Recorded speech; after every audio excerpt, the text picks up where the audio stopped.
Royal casino के ware house में वो क्रॉस नेकलेस नहीं मिला तो कसिनो का ऑनर जुनफेंग के आगे घुटनों पे गिर गया और कहने लगा कि प्लीज मेरा यकीन करिए, मैं झूठ नहीं बोल रहा हूँ। जुनफेंग कहता है मैं जानता हूँ कि तुम मुझसे झूठ बोलने की हिम्मत नहीं कर सकते, लेकिन मुझे वो नेकलेस नहीं चाहिए। मुझे बस ये जानना है कि वो नेकलेस यहाँ पे किसने गिरवे रखा था। शाओ चौंक गई और सोचती है कि हाँ सही कहा, अगर उसे नेकलेस मिल गया तो भी उसे ये पता नहीं चलेगा कि उसकी ऑनर कौन है, क्योंकि चीजें नहीं बोल सकती कि उसका ऑनर कौन है, लेकिन इन्फॉर्मेशन से उसे पता चल सकता है कि उस नेकलेस का ऑनर कौन है। 3 साल पहले मेरे डैड ने अपना कर्जा चुकाने के लिए वो नेकलेस यहाँ पे गिरवे रखा था। अगर नान जुनफेंग को वो इन्फॉर्मेशन मिल गई तो उसे पता चल जाएगा कि उस नेकलेस की ऑनर मैं ही हूँ। शाओ बहुत ज्यादा डरने लगी। उसके अंदर की शैतान शाओ उसे कहती है कि तुम इतना ज्यादा परेशान क्यों हो रही हो, तुम नान जुनफेंग से प्यार करती हो नहीं? जब उसे पता चल जाएगा कि तुम वी का रीइंकार्नेशन हो तो फिर तुम उसके साथ रहने लगोगी। उसके अंदर की एंजल शाओ कहती है कि नहीं, तुम्हें पूरी तरह से ये थोड़ी पता है कि वो तुमसे प्यार करता है या फिर वी से प्यार करता है, और वी की मौत कैसे हुई थी वो मामला भी बहुत उलझन भरा है।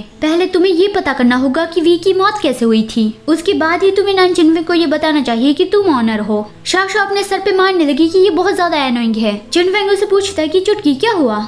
शाओ कहती है कि मुझे बाथरूम जाना है।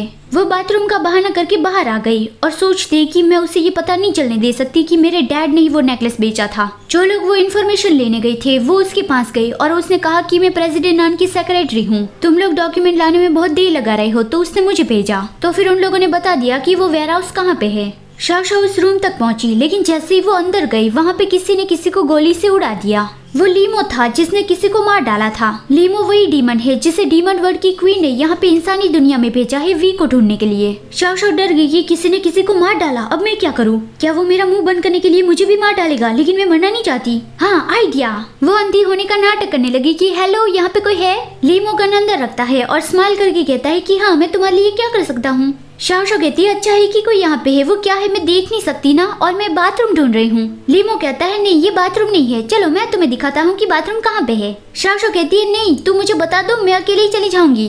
लेकिन लीमो उसका हाथ पकड़ के उसे अपने साथ ले जाने लगा कि नहीं तुम अकेली कैसे जा पाऊंगी, चलो मैं ही तुम्हें वहाँ छोड़ाता हूँ। तुम तो देख नहीं सकती हो तो फिर तुम यहाँ पे अकेली कैसे आई? शाओ कहती है वो मैं यहाँ पे मेरे बड़े भाई के साथ आई हूँ। लीमो को पता है कि यही वी है तो इसलिए वो उसके पीछे पड़ गया है। दोनों ही नाटक कर रहे हैं। लीमो जानता है कि शाओ अंधी नहीं है और शाओ भी अंधी होने का नाटक कर रही है। लीमो कहता है कि जरा ध्यान से चलना, वहाँ सामने कुछ पड़ा है। शाओ कहती है कि हाँ थैंक यू, और वो सोचती है कि ये तो बहुत ही अच्छा पर्सन लगता है। तभी वहाँ से एक लड़की गुजरी तो लीमो शाओ के कान में कहता है कि देखो उस लड़की को, उसने ग्रीन ड्रेस पहनी है और वो कितनी गंदी दिख रही है। शाओ कहती है क्या तुम्हें कलर की पहचान नहीं है, उसने रेड ड्रेस पहनी हुई थी। लीमो कहता है ओ तो उस लड़की ने रेड ड्रेस पहनी थी।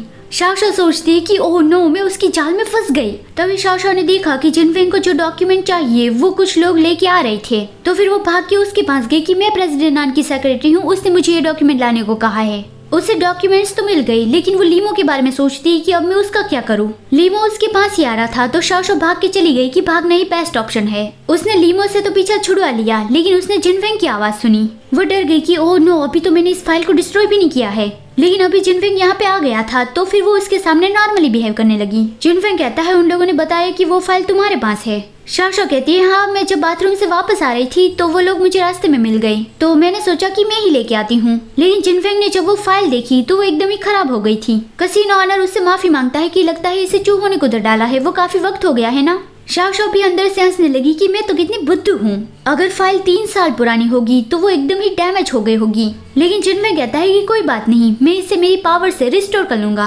कसिनो ऑनर कहता है हाँ मैं भी ये बात कैसे भूल गया कि हम डीमंस डैमेज चीजों को रिस्टोर भी कर सकते हैं। शाओ बहुत ज्यादा डगी कि क्या वो डैमेज चीजों को रिस्टोर भी कर सकता है। मैंने इन डीमंस को कुछ ज्यादा ही अंडर एस्टिमेट कर लिया।